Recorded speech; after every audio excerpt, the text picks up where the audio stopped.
Bonjour les amis, vous êtes bien sur Planète Gaïa TV et nous sommes dans l'émission Le Chaudron du Druide. Alors ça y est, j'ai quitté la Drôme pour aller sur Lyon et au cours de mon voyage, je me suis senti attiré par une petite ville, une grande ville même, sur le chemin pour aller à Lyon, qui s'appelle Valence. Et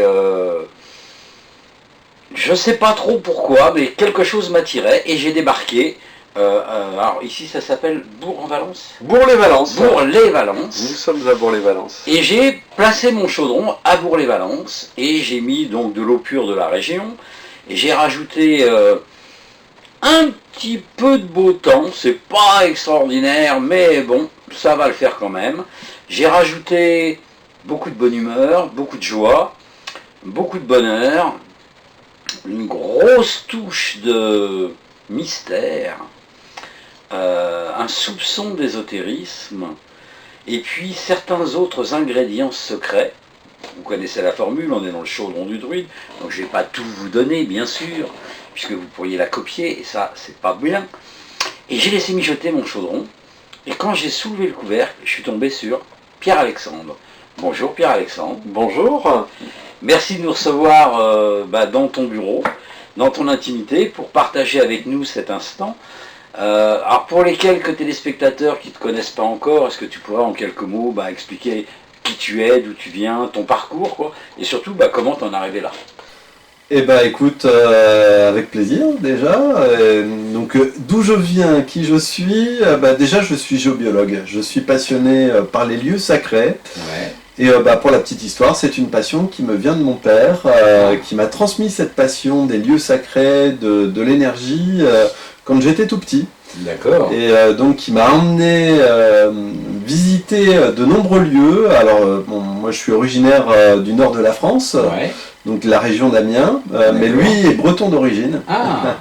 Du fin fond de la Bretagne, Crozon, Morgat, vraiment la pointe du Finistère. D'accord. Et c'est vrai que lui déjà dès tout petit en fait, il avait été intrigué par le mystère des pierres sacrées, des rites sacrés qui se véhiculaient au travers de la tradition bretonne, du folklore breton sur ces pierres. Bien sûr. Et il a eu la chance dans les années 80 d'être enseigné par un maître donc qui était druide aussi, qui était géobiologue, qui était archéologue. Et à l'époque, en fait, ça faisait partie d'une des seules personnes en France qui était, on va dire, habilitée à replacer les menhirs, parce qu'il y a beaucoup de menhirs en fait qui sont trouvés tombés. Donc parce que les paysans à une époque donnée, quand il y avait une pierre au milieu du champ, ça gênait. Ça les gênait un peu, oui. Donc il fallait en fait faire tomber la pierre et puis l'enterrer. Et il y a de nombreuses pierres comme ça qui ont été retrouvées. Et lui savait replacer les pierres exactement comme elles étaient à l'origine. D'accord. Et donc il a reçu tout cet enseignement à une époque donnée, dans les années 80. Et à la suite de ça, c'est devenu véritablement une passion pour mon père. Et dès qu'on partait en vacances, il fallait aller voir le menhir perdu au fin fond de la forêt. Ou alors il fallait aller voir l'église du village. Il fallait essayer de découvrir les symboles, de sentir l'énergie, les forces de la terre, la vivre. Tous ces phénomènes-là au niveau des églises et des cathédrales, et puis c'est devenu une passion petit à petit. D'accord, ok. Alors, comment de cette passion est né ce que tu fais aujourd'hui, quoi? C'est quoi le cheminement? Alors déjà, dans un premier temps, cette passion, ça m'a amené à vouloir rencontrer des gens qui connaissent, j'allais dire, l'énergie, les églises, les cathédrales, les lieux sacrés, et puis à essayer de mieux comprendre ces lieux. Et donc dans un premier temps, ça a été surtout dans un cadre, j'allais dire, d'enrichissement personnel, de recherche philosophique, alchimique, on pourrait dire aussi, puisque le sujet de l'alchimie, c'est un sujet qui m'a énormément touché et influencé dans ma démarche et dans ma recherche. Et de fil en aiguille, ça m'a amené, on va dire, à découvrir un certain nombre de principes, de forces au niveau de ces lieux, et puis à vouloir les faire partager. Donc c'est vrai qu'aussi, pour la petite histoire, mon père avait pris pour habitude, notamment de faire visiter la cathédrale de Chartres, Tous les ans il animait une visite. Ouais. Et puis notamment une année en fait, il avait plus trop envie d'emmener les personnes, mais par contre il y avait déjà un groupe de personnes qui étaient inscrites. Donc... Et il m'a dit maintenant c'est le moment. Voilà, c'est ton tour, ça s'est passé un peu comme ça. D'accord. Et du coup c'est devenu aussi vraiment une richesse de vouloir faire partager les lieux sacrés, de les faire découvrir autrement, et j'apprécie beaucoup dans mes visites, à la fin des visites, j'ai beaucoup de personnes qui me disent mais on verra plus du tout les églises, les cathédrales, ou ces lieux de la même façon. On est bien d'accord. Et si on peut dire ça comme ça, c'est mon meilleur salaire ouais, que de voir, on va dire, ce changement de vision par rapport aux lieux sacrés. Parce que c'est vrai que ces lieux sacrés, en tout cas pour moi, ce sont des lieux de changement d'état d'être, d'état d'esprit. Amener à vivre cet état d'esprit au niveau de ces lieux, c'est la meilleure des choses qui puisse nous arriver. Bien sûr, bien sûr. Alors, moi, Pierre-Alexandre, je l'ai rencontré il y a de très très nombreuses années. C'était encore un tout jeune homme, brillant déjà, le petit, et qui venait de sortir, je ne sais plus si tu avais déjà sorti 1 ou 2 bouquins. Ça devait être Le Secret des cathédrales. Ça devait être Le Secret des cathédrales, donc c'était ton deuxième. Oui, tout à fait, parce que c'est vrai que étant passionné d'alchimie, c'est vrai que j'avais pris, quand j'avais 18 ans, pour habitude en fait d'aller dans les bibliothèques, notamment la bibliothèque de l'Arsenal à Paris. Ouais. C'est vrai que pour les cathédrales, en fait, notamment il y a le mystère des cathédrales de Fulcanelli, oui, et puis après il y a les ouvrages de Eugène Cancelier qui sont un peu dans la continuité. Puis j'avais lu que Eugène Cancelier était un fervent de la bibliothèque de l'Arsenal parce qu'il y avait des magnifiques manuscrits, et étant véritablement passionné, donc j'avais pris à l'âge de 18 ans l'habitude d'aller à cette bibliothèque de l'Arsenal et de recopier des manuscrits à la main. Ah oui, d'accord. Et voilà, et donc j'ai recopié un certain nombre de manuscrits comme ça, et puis par la suite, dans le milieu de l'alchimie étant petit, j'ai rencontré notamment Françoise Burel, qui était directrice des éditions Ramuel, qui est devenue véritablement une grande amie. Et puis Françoise, quand elle a appris que je recopiais des manuscrits à la main, la première des choses, elle m'a dit mais tu devrais pas laisser ça au fond de ton tiroir, ça serait intéressant de le faire partager avec d'autres personnes. Bien sûr. Et du coup ça a commencé comme ça, vers l'âge de 19 ans en fait. J'ai sorti mon premier livre qui a été sur l'alchimie, notamment sur Basile Valentin, qui est un auteur en fait. Voilà, chers amis, l'ouvrage d'origine. C'est ça, tout à fait. Le macrocosme ou traité des minéraux de Basile Valentin. Voilà. Et c'est vrai que ma recherche de départ, c'était de trouver des manuscrits, des textes inédits. Et Basile Valentin, on va dire, est l'un des alchimistes qui a beaucoup écrit de façon très claire, très structurée, très explicite.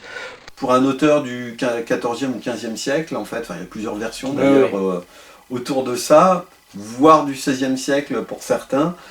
Et donc le fait de rechercher les textes originaux de Basile Valentin, ça a été une de mes premières recherches. Et puis là celui-là, chers amis, vous aurez dû le trouver, parce que maintenant il vaut une fortune, il vaut 119 francs français.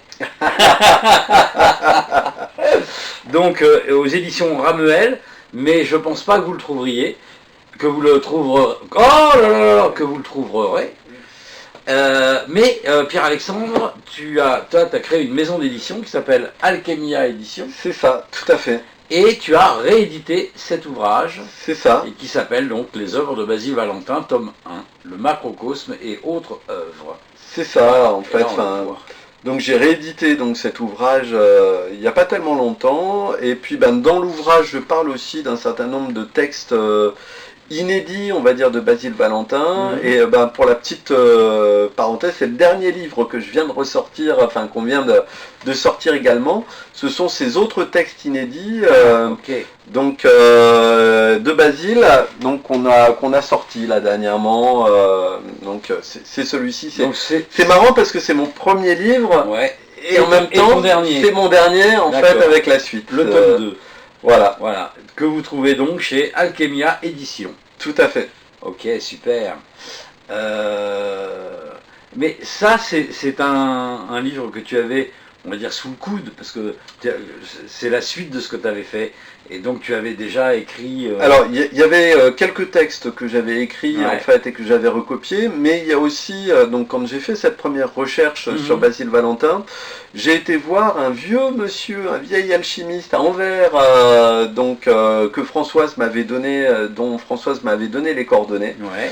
Et donc en allant voir ce vieux monsieur, il m'a dit mais il y a un certain nombre d'autres textes qui n'ont jamais été traduits en français ou je n'ai pas connaissance de traduction. D'accord. Et donc il m'avait donné en allemand une copie des œuvres originales de Basile Valentin Ah ouais. et de ses textes. Et donc toi, tu lis l'allemand. Et donc moi je lis un peu l'allemand puisque j'ai fait de l'allemand, on va Ouais. dire, en deuxième langue l'école. donc à l'école. D'accord. Et puis étant passionné d'alchimie et de textes anciens, eh ben, on se met à un moment donné, quand on est vraiment passionné, on se met à vouloir lire les textes dans les langues originelles. Donc du coup je me suis mis un peu à l'espagnol, à l'italien, à l'allemand, pour lire vraiment les textes dans la langue d'origine, Ouais. parce qu'il y a parfois des mots, on va dire, ouais. tout à fait. En italien, on dit traditore et traduttore. Ça veut dire le traducteur est un traître. Ah ouais. Il y a toujours, en fait, le mot, on va dire, qui va être mal traduit par le traducteur, et le fait de l'avoir dans la langue originelle permet d'avoir vraiment des détails, des précisions qu'on n'a pas dans la version traduite. Dans la version traduite, oui, tout à fait. Donc le fait d'aller parfois chercher des textes dans la version d'origine permet de mieux saisir le sens. Oui. Et puis après, j'ai essayé de confronter plusieurs versions. J'ai essayé de voir aussi avec des versions qui étaient dans la bibliothèque de l'Arsenal, donc qui étaient des parties traduites, et de confronter aussi avec une version qui est une version anglaise, aussi des œuvres de Basile Valentin, parce que les œuvres complètes de Basile Valentin existent en anglais.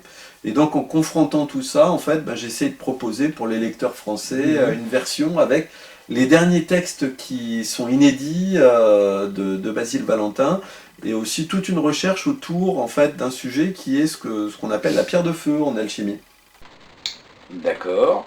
Alors la pierre de feu, ça se situe où dans l'échelle de progression? Alors, c'est avant ou après la pierre philosophale? Non, c'est juste avant la pierre philosophale. En fait, dans l'idée, dans la conception de l'alchimie selon Basile Valentin, il y a un certain nombre d'opérations qui préparent à obtenir la pierre philosophale. Et donc, lui, il va commencer par plutôt la spagyrie. Il y a un certain nombre de textes spagyriques de Basile Valentin. Donc le travail avec plutôt les végétaux. Puis après, en fait, il va parler de spagyrie minérale. Donc le fait de tirer des élixirs à partir de certains minerais, mais aussi à partir de métaux.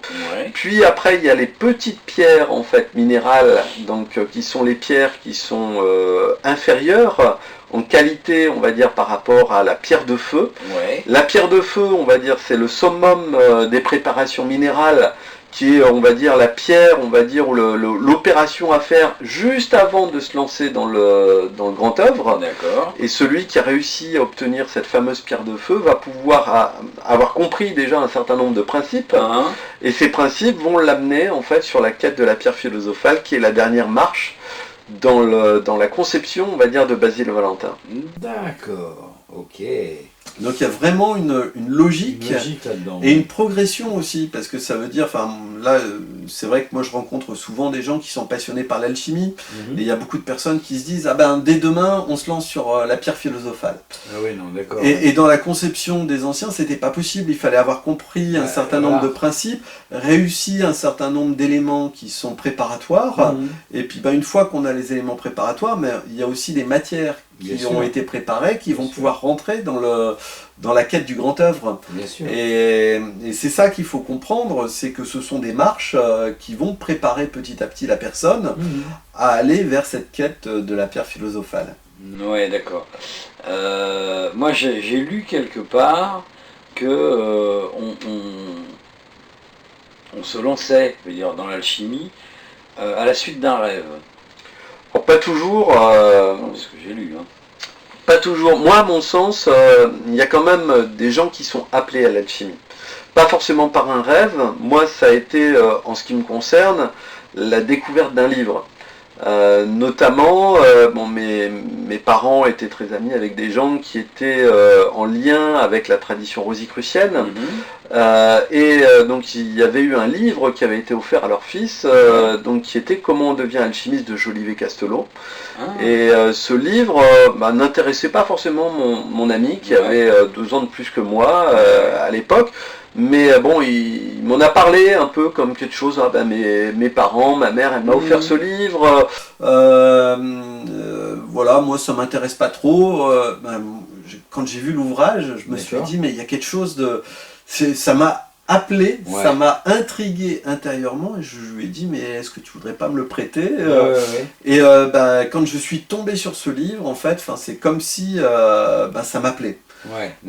Et à partir de ce jour-là, en fait, l'alchimie c'est devenu un sujet, j'avais 13-14 ans à l'époque, c'est devenu un sujet mais qui m'a passionné au plus haut fond, et dès que j'avais un livre de l'argent de poche, un livre à acheter, c'était un livre d'alchimie. Il fallait absolument que j'achète un livre d'alchimie, et ça me brûlait, j'allais dire, les doigts. Bien sûr, et pour moi, donc, ça n'a pas été un rêve, mais ça a été vraiment un appel intérieur. Et ce qui est assez intéressant, c'est que par la suite, j'ai rencontré beaucoup d'alchimistes.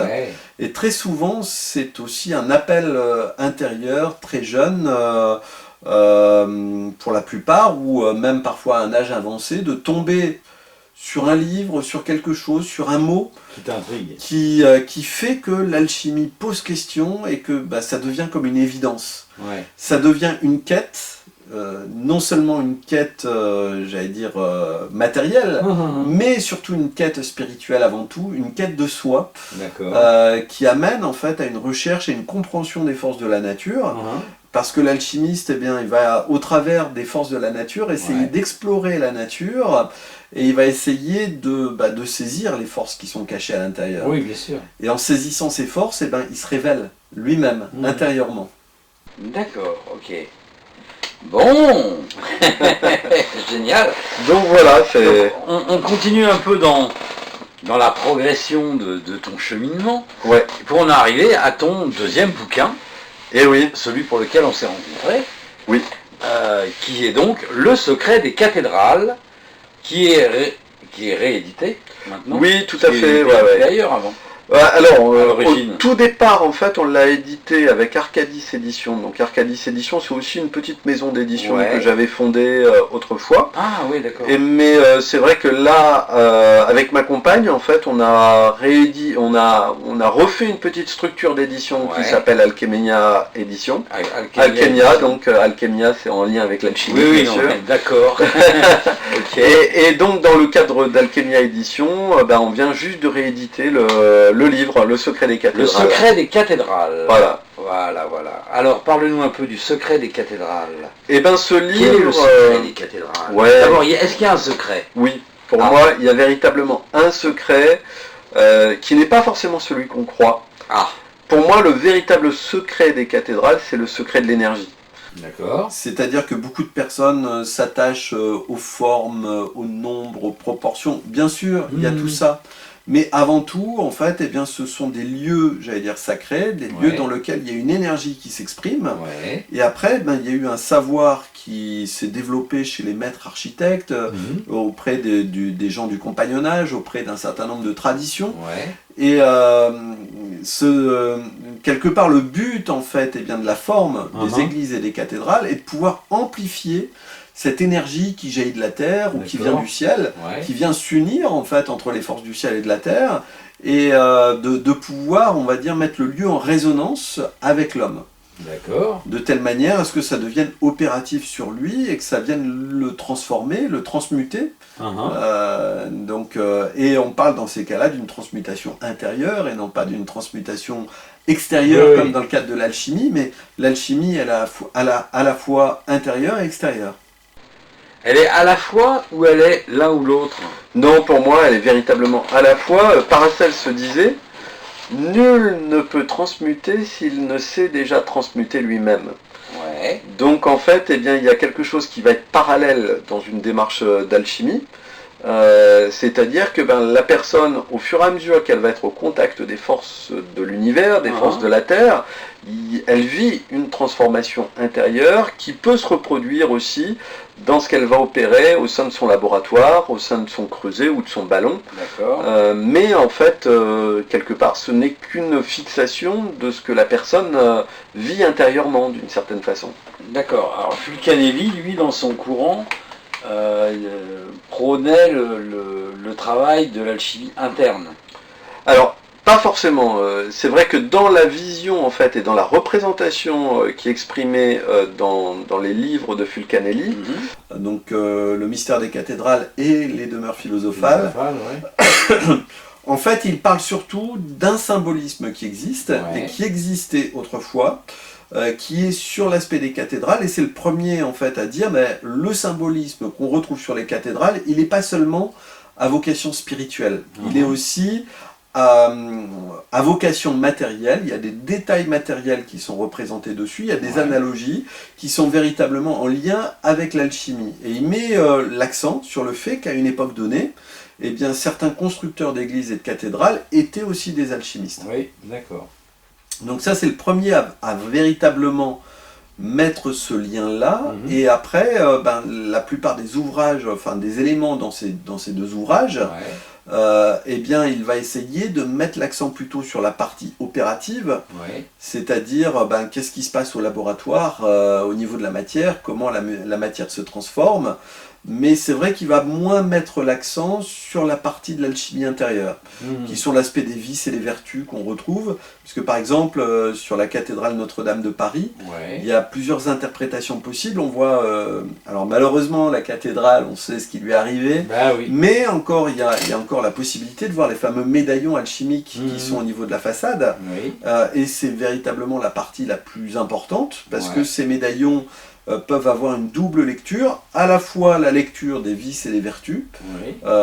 Donc par exemple, on va avoir la représentation de certains vices qu'on pouvait avoir autrefois, par exemple la paresse, donc qui va être représentée, et on va avoir la vertu en fait qui va être face à la paresse, mais on peut avoir aussi une lecture qui va être une lecture alchimique, c'est-à-dire la transformation de la matière, passer d'un stade, on va dire, où la matière devient vile, et va s'animer, en fait, va prendre une énergie, une force à l'intérieur d'elle, et elle va pouvoir, on va dire, être chargée d'une force qu'on va pouvoir utiliser dans la transformation de la matière. D'accord. Ok.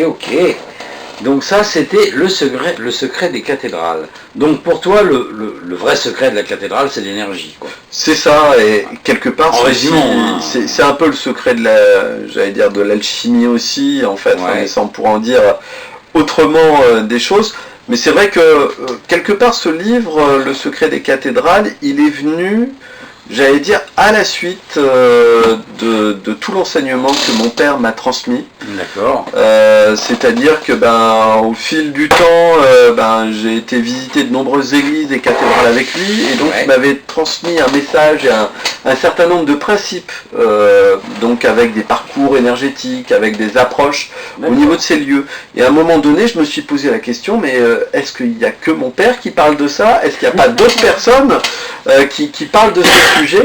Et donc la question m'est venue de me dire, mais est-ce que je peux pas trouver d'autres personnes ou d'autres témoignages ou d'autres ouvrages qui parlent de cette approche énergétique des églises et des cathédrales?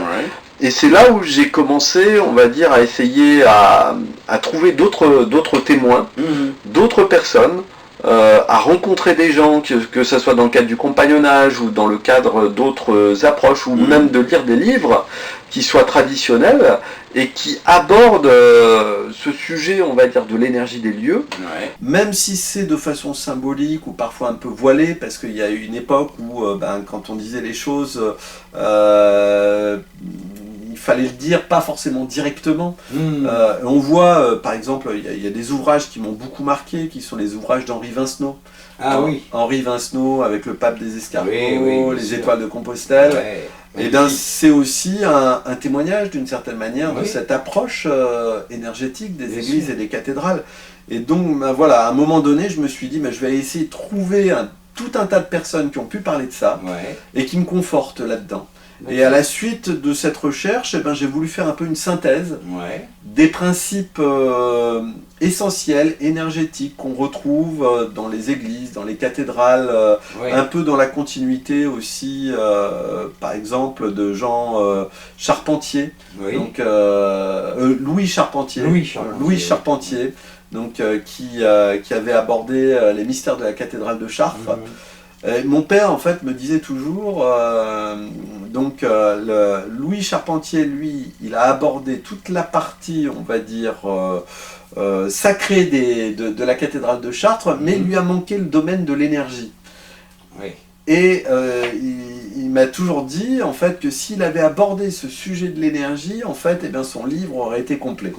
D'accord. Donc, voilà, du coup, c'est un petit peu mettre en avant cet aspect aussi des rites qui étaient vécus dans les églises et dans les cathédrales, avec cet aspect énergétique qu'on retrouve en plus. D'accord.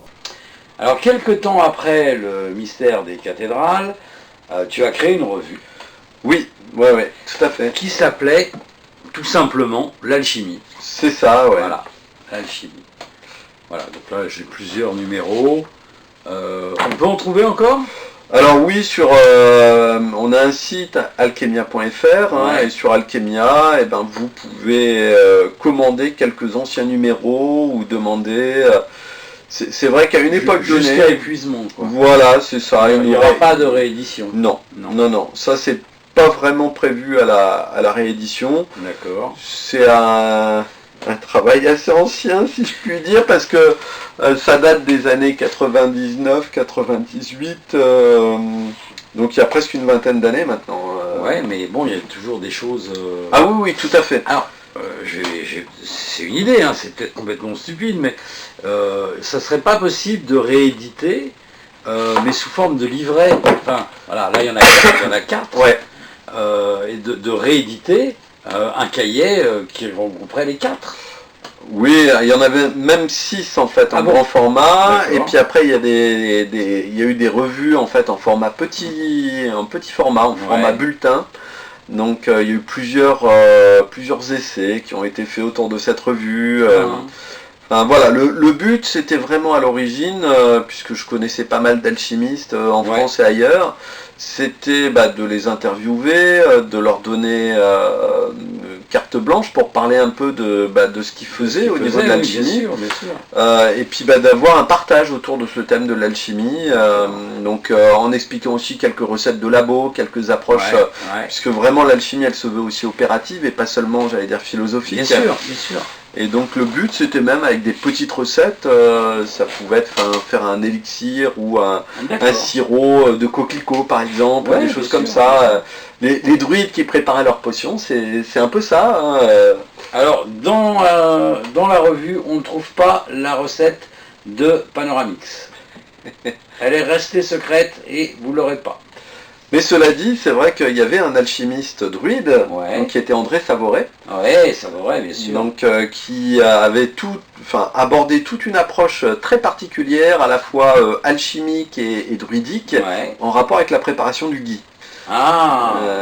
Et donc il y avait la préparation du gui en fait de André Savoret. Moi j'ai eu l'occasion de rencontrer un vieux monsieur aussi qui était le disciple d'André Savoret et qui avait appris un certain nombre de recettes auprès de André Savoret. Et donc il y a encore des gens qui sont dans cette tradition, dans cette filiation, qui connaissent ces préparations. Et donc c'est vrai qu'André Savoret parlait justement de deux élixirs qui étaient différents à partir de la même base en fait, qui était le gui de chêne. C'est très difficile à trouver. Donc à défaut en fait c'est le gui de pommier en fait, qui était la matière première, si on peut dire ça comme ça. Et donc avec ce gui, en fait, il y avait deux élixirs différents qui étaient obtenus. Un élixir de longue vie, en fait, de santé, de bien-être, d'un côté, et puis de l'autre côté, un élixir de savoir. Donc pour développer en fait son état de conscience et percevoir un peu l'autre monde. D'accord, ok. Ok, on en arrive là quelques années plus tard. Oui. Et on arrive avec un travail sur l'eau.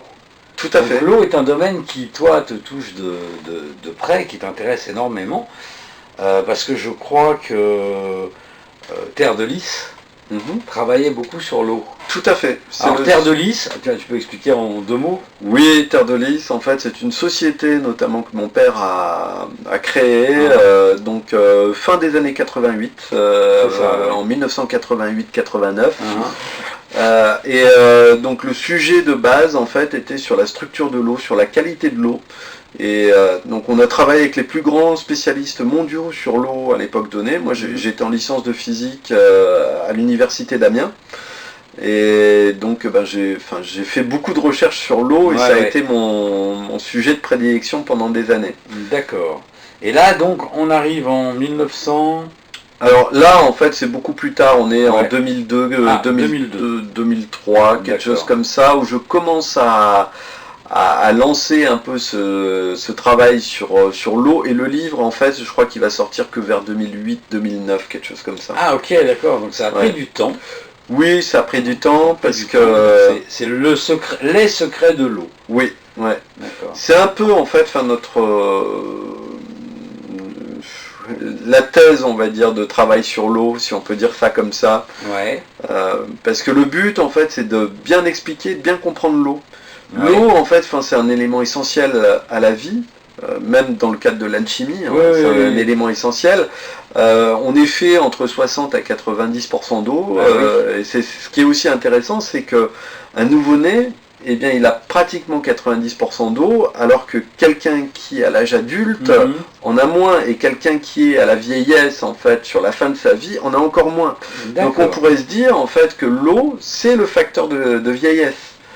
Ça veut dire que si on doit chercher la longue vie, peut-être qu'on doit la chercher du côté de l'hydratation, de la qualité de l'eau, de la vitalité en fait de l'eau, de ce qu'elle peut nous apporter et nous transmettre. C'est que l'eau, le vin ça marche pas. Alors le vin contient de l'eau, tout ce qui est vivant contient de l'eau. C'est ça qui est intéressant. C'est que dès qu'on est dans le domaine de la vie, du vivant, l'eau interagit, la molécule H2O en fait se retrouve associée avec. D'accord. Et ce qui va être plutôt mort en fait, ou ce qui va être plutôt inerte, si on peut dire ça comme ça, on n'a pratiquement pas d'eau dedans. D'accord. Donc la qualité en fait vitale est directement en lien avec la qualité de l'eau. Et c'est vrai que la question qu'on s'est posée notamment, puisqu'on a travaillé vraiment avec les plus grands spécialistes de l'eau, notamment avec Jeanne Rousseau, en fait, qui était d'ailleurs devenue une amie de mon père. Mon père l'avait toutes les semaines, plusieurs heures au téléphone, et ils échangeaient beaucoup. Donc Jeanne Rousseau, qui a été directrice de la bioélectronique de Vincent à une époque donnée, donc, qui est une approche sur la qualité et la vitalité de l'eau. Eh bien, mon père, lui, échangeait énormément, il parlait de ses recherches, de ses découvertes, de ses... Et puis elle parlait de tout un tas de choses, et puis bon, ils échangeaient au téléphone, mais c'était assez incroyable de voir tous ces échanges qu'il y a eu. Et pour la petite histoire, en fait, ça vient d'une notion, en fait, qui est très peu connue aujourd'hui, qui est la notion de l'eau vivante et de l'eau morte. Il faut savoir que les premiers à avoir parlé d'eau vivante et d'eau morte, ce sont les pharmaciens. Dans les années, en fait, au 19e siècle, fin 19e siècle, les pharmaciens, en fait, décident de mettre les eaux en bouteille, parce qu'à l'époque, il y avait des spécialités qui étaient les spécialités des eaux thermales. Et donc on avait des eaux par exemple qui venaient de telles sources qui étaient bonnes par exemple pour les problèmes de peau. Il y avait d'autres eaux qui étaient bonnes pour les problèmes de poumons, etc. On n'avait pas tout l'arsenal médicamenteux qu'on a aujourd'hui. Et donc les pharmaciens se sont dit, quoi de mieux, on va mettre les eaux en bouteille et puis on va les vendre au niveau des personnes. Et les gens par exemple qui ont des problèmes de peau, ils vont boire cette eau-là, ou ils vont l'utiliser pour eux, ça va permettre de régler leurs problèmes de peau. Donc les premiers à avoir mis les eaux en bouteille, ce sont les pharmaciens, dans un but commercial, mais c'était le premier but, et c'était des bonbonnes en verre, en fait, et c'était vendu dans les officines. Le problème, c'est que après quelques années, d'observation, ils se sont rendus compte que les eaux embouteillées, elles n'avaient pratiquement pas de vertu thérapeutique. Alors que les eaux, quand les gens allaient faire des cures directement à la source, il y avait de grandes vertus. Et c'est à partir de là où il y a une polémique qui a commencé à rentrer dans le domaine de l'eau, en parlant d'eau vivante et d'eau morte. De dire que il y avait une qualité d'eau vivante qu'on avait à la source. Quand on les mettait en bouteille, au bout d'un certain temps, les eaux elles devenaient mortes, et donc on n'avait plus les bienfaits. D'accord. Et donc ce sujet de l'eau vivante et de l'eau morte, en fait, jusque dans les années 1930, c'est devenu vraiment un sujet de polémique. Et dans les années 1930, il y a eu des recherches carrées qui ont été faites. On a pris 1000 litres d'eau, en fait, qui venaient de sources. On les a ramenés à 100 km. On a fait les mêmes cures à 100 km. Et on s'est rendu compte qu'au bout de 24 heures, l'eau, elle n'avait plus du tout les mêmes vertus. Ok. Et donc à partir de là, le sujet était, qu'est-ce qui est différent entre une eau vivante et une eau morte? D'accord. Quelle est la différence? Quels sont les facteurs par rapport à ça? Et il a fallu attendre les années 70 et comprendre que c'est la structure de l'eau, l'énergie qu'il y a dans l'eau d'une certaine manière, qui change la qualité de l'eau.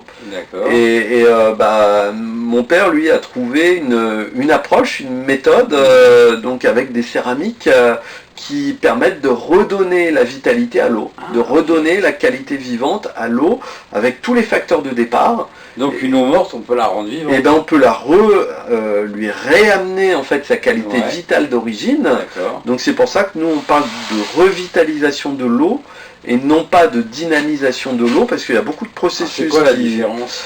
Dynamiser l'eau, en fait, on peut agiter de l'eau, en fait, faire un tourbillon, rajouter certains éléments, faire passer des bulles, avoir des systèmes de vortex, etc.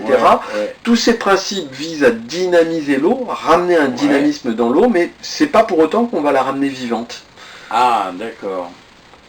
Ok, qu'est-ce qu'il faut pour la ramener vivante? Et pour la ramener vivante, en fait, alors ça c'est notamment le professeur Lu qui a été le directeur du laboratoire de physique de l'eau de Montpellier qui a déterminé ça, qui a découvert en fait que l'eau vivante, elle avait une structure, une organisation de ses molécules qui était très particulière, ce qu'on appelle une qualité trimaire. Les molécules sont groupées par paquets de 3, entre guillemets. Et quand on retrouve ces paquets de 3 dans l'eau, on peut dire qu'elle est revitalisée. D'accord. Sinon, en fait, on ne peut pas parler de revitalisation parce que, en fait, on aura dynamisé l'eau, on lui aura apporté quelque chose, mais il y a plein de principes de dynamisation qui ne ramènent pas l'eau sous cette structure-là. Et quand elle est sous cette structure, on s'aperçoit qu'elle a tout un tas de bienfaits qu'elle avait perdus. Elle hydrate mieux les cellules, elle hydrate mieux l'organisme, on assimile mieux les oligo-éléments, on va avoir une meilleure oxygénation au niveau des cellules, plus de vitalité, d'énergie qui est transmise par l'eau, tout un tas de principes en fait qui sont naturels. Ce qui est aussi intéressant, on peut presque faire le lien avec les sources druidiques, thérapeutiques d'autrefois, parce que les sources druidiques, c'était aussi des lieux, on va dire, de guérison. Tout à fait. Et ça a été les premiers lieux, on a envoyé les gens directement, et même il y a certaines sources, on sait que il y a des dates données dans lesquelles en fait il y a plus de vitalité dans ces sources, elles prennent des vertus thérapeutiques et guérisseuses. D'accord. Donc moi si je sais où se trouve la fontaine de Jouvence et que j'en remplis plusieurs bouteilles et que je me les garde dans un coin... Oui. Et au bout de 48 heures, la plupart du temps, elle perd de sa qualité, elle a perdu. C'est pour ça qu'il faut aller les consommer sur place. C'est ça les traditions d'autrefois. C'était les gens en fait ils allaient faire des petits pèlerinages. Et au travers de ces pèlerinages, on savait qu'à telle époque, il fallait aller à telle source, qui avait des bienfaits pour guérir certaines pathologies, certaines maladies. Et les gens faisaient les cures directement sur place. On ne mettait pas les eaux. Pourtant, les bonbonnes, elles existaient, les outres, etc. Donc, on pouvait mettre des grandes quantités d'eau, mais au bout de 24 à 48 heures, la plupart des gens le savaient. Même, on le voit encore dans les traditions africaines, on a été étonnés, puisque quand on a fait nos recherches sur l'eau, des Africains en fait qui nous ont dit mais nous on le sait, au bout de 48 heures en fait, même si l'eau elle est encore bonne au niveau du goût, on la jette parce qu'elle a perdu sa qualité vitale. D'accord, ok. Et même s'il faut faire 10 km pour aller en rechercher, et mieux vaut faire 10 km pour reprendre de l'eau vivante plutôt que de garder de l'eau morte. Oui, d'accord, ok. Donc ça, toutes les traditions le savent, et ce livre, en fait, c'était un peu de parler de tout ça, de cette vitalité de l'eau, de cette qualité vitale qu'on retrouve au sein de l'eau, et de parler aussi de notre approche et de notre découverte, en fait, comment on a compris la différence entre l'eau morte et l'eau vivante, et comment on peut essayer de ramener cette eau morte vers cette qualité vivante. D'accord. Donc, le secret de l'eau... Les secrets de l'eau. Les secrets de l'eau, ça, c'est pas édité par Alchemia, c'est édité par Terre de Lys. Oui, on l'avait édité sous l'aspect de Terre de Lys, mais bon, Terre de Lys, on l'a arrêté. Mon père est parti à la retraite actuellement. Ouais. Et donc là, je suis en train de rouvrir une petite entreprise pour distribuer justement les concepts de revitalisation de l'eau de mon père. Et le livre, en fait, on le distribue encore, donc au sein de Alchemia. Ceux qui sont intéressés peuvent aller sur notre site alchemia.fr, et puis il y a le livre Les secrets de l'eau qui est à la commercialisation. Quand il n'y aura plus de stock, il sera réédité par Alchemia? Non, je pense que, là on l'avait édité, puis en plus on est sur un numéro ISBN qui était associé à Terre de Lys. Oui, d'accord. Donc en fait, je pense pas, on n'a pas prévu de le rééditer. Peut-être par la suite d'éditer d'autres livres sur l'eau, parce que c'est vrai que depuis son édition, en fait, on a été en contact avec de nombreux chercheurs. Par exemple, on a été au laboratoire de physique de l'eau de Moscou. Oui. Et c'est intéressant parce que le laboratoire de physique de l'eau de Moscou nous a confirmé un certain nombre de choses. Oui. Par exemple, sur les sources qui deviennent guérisseuses à certains moments donnés de l'année. Ah, d'accord. Il y a des sources en fait qui connaissent en Russie, qui sont en rapport avec la Chandeleur. Donc à cette période-là, seulement de l'année, on dit que ces sources, elles ont des vertus. Eux, ils ont analysé les paramètres physiques de l'eau, et ils ont découvert que à cette période-là, pour cette source-là, eh bien, il y avait des courbes qui changeaient au niveau de la qualité physique de l'eau. Et donc, eh bien, effectivement, ils ont pu valider qu'il y a des vertus thérapeutiques à certaines sources à certains moments de l'année. D'accord, ok. Ok.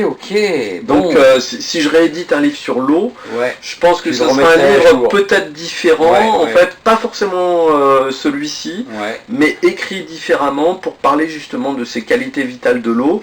Donc, parler de ce que j'ai pu découvrir aussi en lien avec d'autres traditions, parce qu'on a été aux États-Unis, on a été en Russie, on a été un peu partout.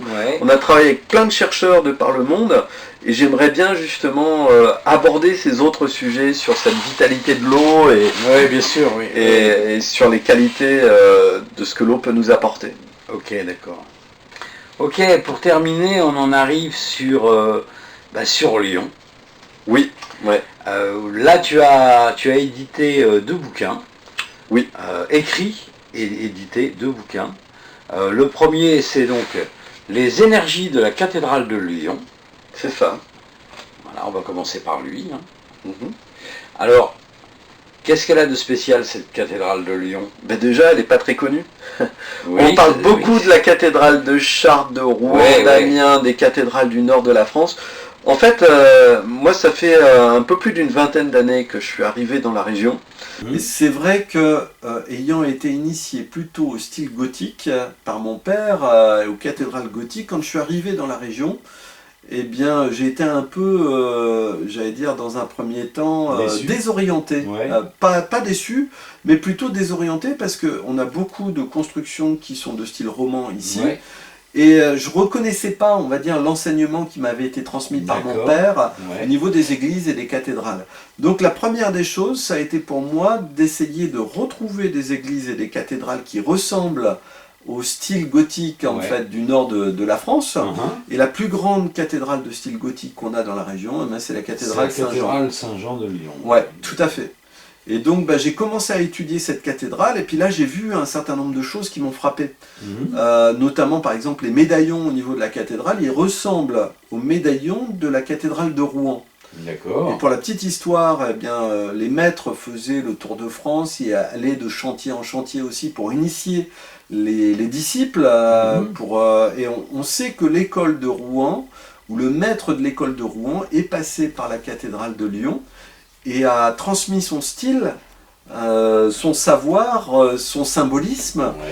et qu'on va retrouver au niveau de la cathédrale de Lyon le plus grand nombre de médaillons qui sont sous ce style, ce qu'on appelle le style rouennais en fait. Mais il faut savoir que le maître a continué sa route. On retrouve des médaillons par exemple sur la cathédrale de Vienne, on retrouve au Palais des Papes d'Avignon, et puis même si on continue de fil en aiguille, on peut aboutir à Milan. Puisque il a fini sa vie certainement au niveau de la ville de Milan, et sur la cathédrale de Milan, on retrouve des médaillons en fait au niveau de ce maître. D'accord. Donc tous ces symboles, tous ces éléments-là, moi qui me marquent, j'ai commencé il y a une vingtaine d'années à en parler à quelques personnes, notamment j'ai un très, très bon ami à la librairie Cadence, donc à Lyon. Ouais. Donc, qui est d'Orient, et puis son père Marcel, à l'époque, qui dirigeait la librairie. Puis j'ai commencé à parler un petit peu des énergies de la cathédrale de Lyon. C'est un peu de personnes parlaient. Alors, à partir de ça, je me suis rendu compte que c'était une cathédrale qui était peu étudiée. Ouais. Pourtant, en fait, il y a des petits trésors dans cette cathédrale.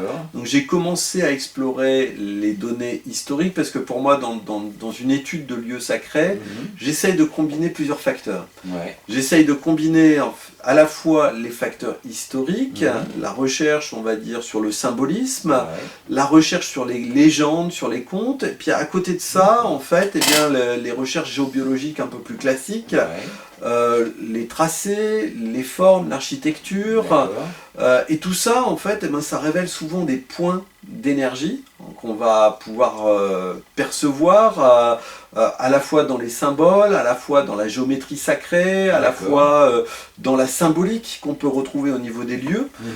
Et quand tout converge vers la même direction, on peut se dire qu'il n'y a pas de fumée sans feu, qu'il y a quelque chose qui s'exprime au niveau du lieu. Et en étudiant la cathédrale de Lyon, je me suis rendu compte qu'il y avait énormément de clés, de secrets énergétiques qui étaient cachés à l'intérieur de cette cathédrale, qu'elle faisait partie aussi du tour d'un grand compagnonnage qu'on avait autrefois. La ville de Lyon était très riche dans le cadre de cette tradition compagnonique. Notamment, on va retrouver ce qu'on appelle des épures compagnoniques dans plusieurs églises de la ville de Lyon, notamment sur l'église Saint-Nizier et sur la cathédrale Saint-Jean.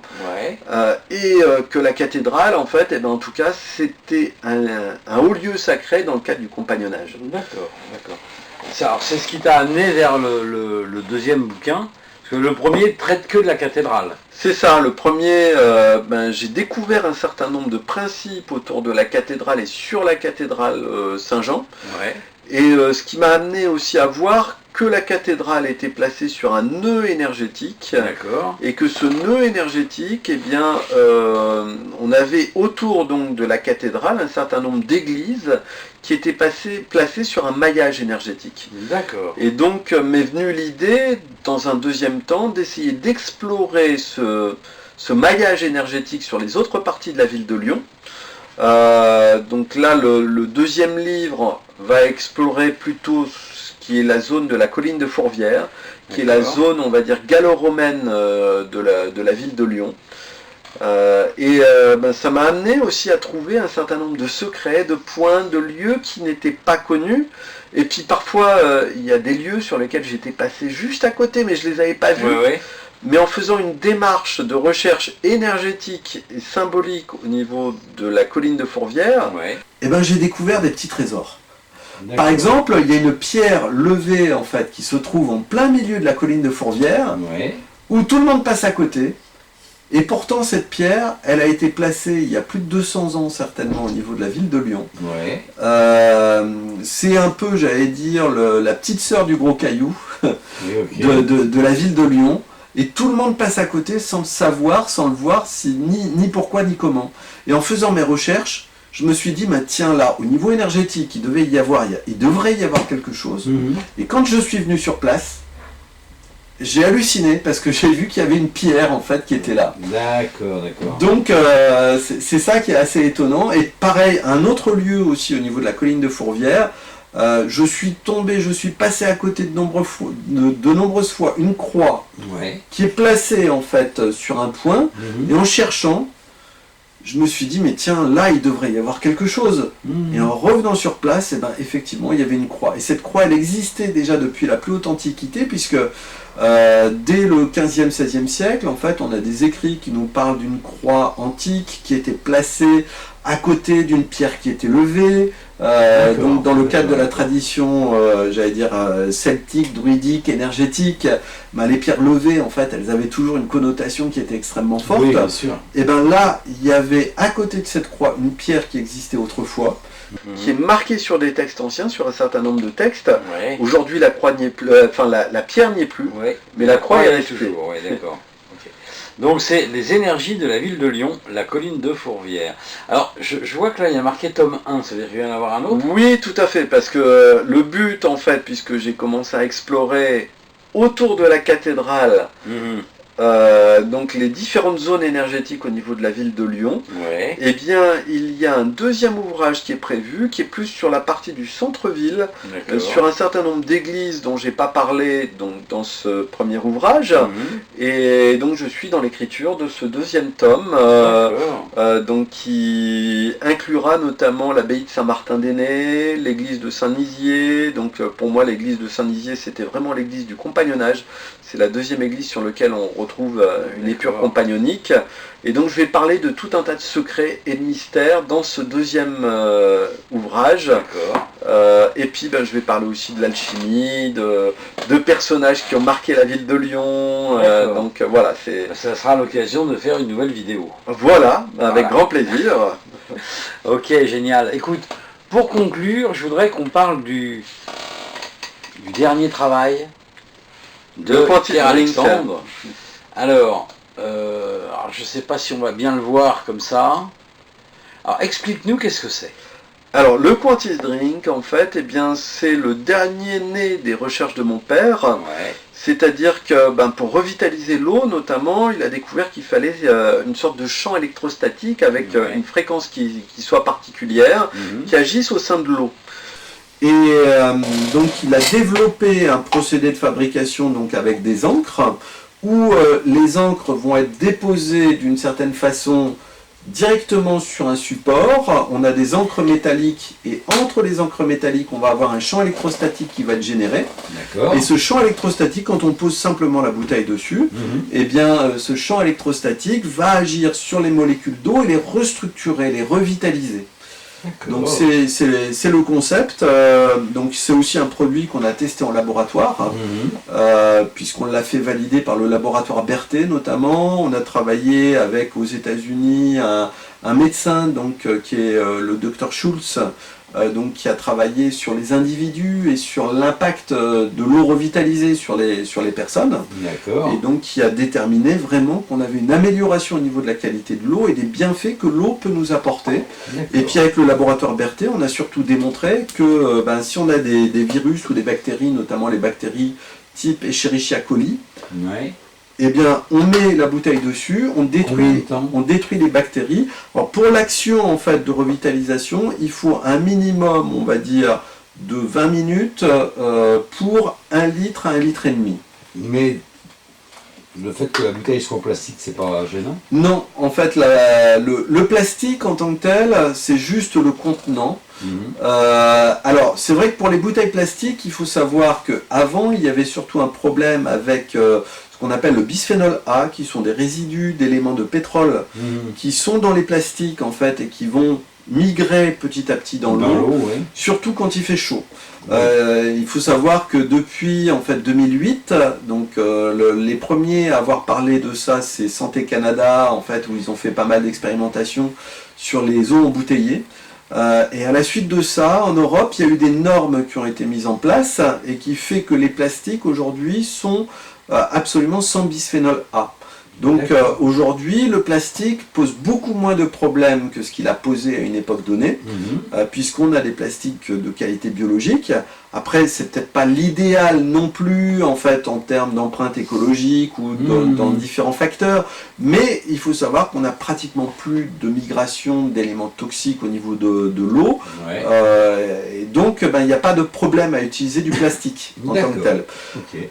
Et le plastique n'empêche pas la revitalisation, puisque en fait on a véritablement un champ électrostatique qui est émis par le Quantis Drink, et ce champ électrostatique va agir sur les molécules et les réorganiser, les restructurer. Le champ en fait il a une certaine épaisseur, ça pareil on l'avait démontré en travaillant avec un laboratoire russe qui nous a mesuré en fait l'intensité du champ et qui a mesuré qu'il y avait à peu près on va dire 4 à 5 cm en fait, d'émission au niveau du champ émis par le Quantis ou par d'autres produits que mon père a mis au point. Et que ces 4 à 5 cm de rayonnement, en fait, ils passent à travers les différents supports. Ça peut être aussi, pourquoi pas, un support qui est en métal ou en verre ou en bois. Il n'y a pas de problème. Ou une membrane, une outre, par exemple. On peut très bien mettre une outre dessus, c'est possible. Et le temps de revitalisation habituel, en fait, il faut compter généralement pour 1 millilitre à 10 minutes de revitalisation. Ça veut dire que si on met 1 litre, en fait, il faut attendre 20 minutes. Si on met 1,5 litre, en fait, on va attendre une demi-heure, et ainsi de suite. Oui. Voilà. D'accord. Ouais. Ok, d'accord. Donc voilà le concept. Et là, on le lance en distribution dans les magasins bio, de telle manière à ce que chacun puisse aller dans son magasin bio pour pouvoir accéder directement à ce produit de revitalisation de l'eau. Ok, bien. Ok les amis, l'aventure va se terminer maintenant. Vous avez l'habitude sur Planète Gaïa, en dessous de la vidéo, vous avez vu toutes les coordonnées de contact de Pierre-Alexandre et des éditions Alchemia. Donc n'hésitez pas à le contacter. Tu animes encore des stages, des choses comme ça? Tout à fait, sur tout ce qui est église et cathédrale, donc régulièrement j'anime des visites, je fais découvrir l'approche énergétique telle qu'elle m'a été transmise par mon père, et puis telle aussi les différents enseignements que j'ai pu recevoir de différentes personnes, donc je les transmets au cours de mes visites et de mes stages. On retrouve tout ça sur sur Alchemia, alchemia.fr, il y a la plupart de mes activités qui sont présentées. D'accord. Et donc on fait des visites régulièrement un peu partout en France et puis même à l'étranger. D'accord. Il y a quelque temps, tu as réalisé un salon? Oui, tout à fait. On a fait un colloque. Voilà, on a fait un colloque. Le but était de faire venir un certain nombre de spécialistes de lieux sacrés pour qu'ils puissent échanger avec le public, transmettre leurs connaissances, leur savoir, partager aussi entre spécialistes les différentes recherches. Et le but était justement à ce que le grand public puisse accéder à un certain nombre de connaissances et de principes au niveau de ces lieux sacrés. On vise à refaire régulièrement ce type d'activité. Alors c'est vrai qu'il y a l'année dernière, il y a plus d'1 an maintenant, on avait fait aussi un colloque sur l'alchimie. On essaye d'alterner en fait une année sur 2, un colloque alchimie, un colloque lieu sacré. Le but en fait étant vraiment que le commun des mortels, les gens qui s'intéressent tout simplement, puissent accéder à un maximum d'informations en un week-end, puissent avoir vraiment un savoir avec lequel ils puissent repartir et rencontrer des gens, des passionnés, et puis pouvoir échanger avec eux, et pourquoi pas aller plus loin aussi avec chacun de ces spécialistes selon les affinités qui se créent. D'après de suivre un enseignement, un savoir, une connaissance, d'aller visiter des lieux avec eux, d'aller découvrir des choses. C'est véritablement le but donc de ce type d'activité, de faire un melting pot dire, entre connaissants et gens qui veulent apprendre ces connaissances. Ok. Bien, merci Pierre-Alexandre. Est-ce que pour conclure, tu voudrais dire quelque chose, donner un message, un conseil à nos téléspectateurs? Merci à toi déjà dans un premier temps de m'accueillir.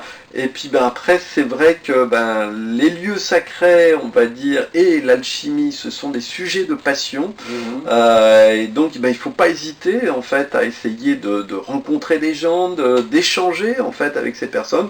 La plupart, ça peut être aussi des personnes qui sont relativement accessibles. Donc, s'il y a des gens qui ont des questions, je veux bien essayer d'y répondre dans mes capacités, en fait, dans la mesure de mes capacités. En tout cas, c'est véritablement une passion pour moi avec lequel j'aime échanger, on va dire, sur ces sujets. Et donc, eh ben, il ne faut pas hésiter, c'est un plaisir. En fait, ceux qui pourraient m'envoyer des questions sur alchemia.fr, sur contact@alchemia.fr, eh bien, j'y répondrai avec grand plaisir. Ok, merci Pierre-Alexandre. Chers amis, vous êtes bien sur Planète Gaïa TV, nous sommes dans le chaudron du druide, et je vous dis à très vite pour de prochaines aventures. Au revoir. Merci, au revoir. Voilà les amis, l'émission est maintenant terminée, alors j'espère que ça vous a bien plu. N'hésitez pas à faire un j'aime, le pouce vers le haut, de façon à nous montrer que vous êtes satisfait. Mettez-nous des commentaires, parce que d'abord ça fait toujours plaisir, et puis en plus ça nous permet d'améliorer nos vidéos. Faites-nous les réflexions qui vous semblent justes. Si vous avez des questions à poser à l'intervenant, posez-la. Nous, on va transmettre, il n'y a pas de problème avec ça.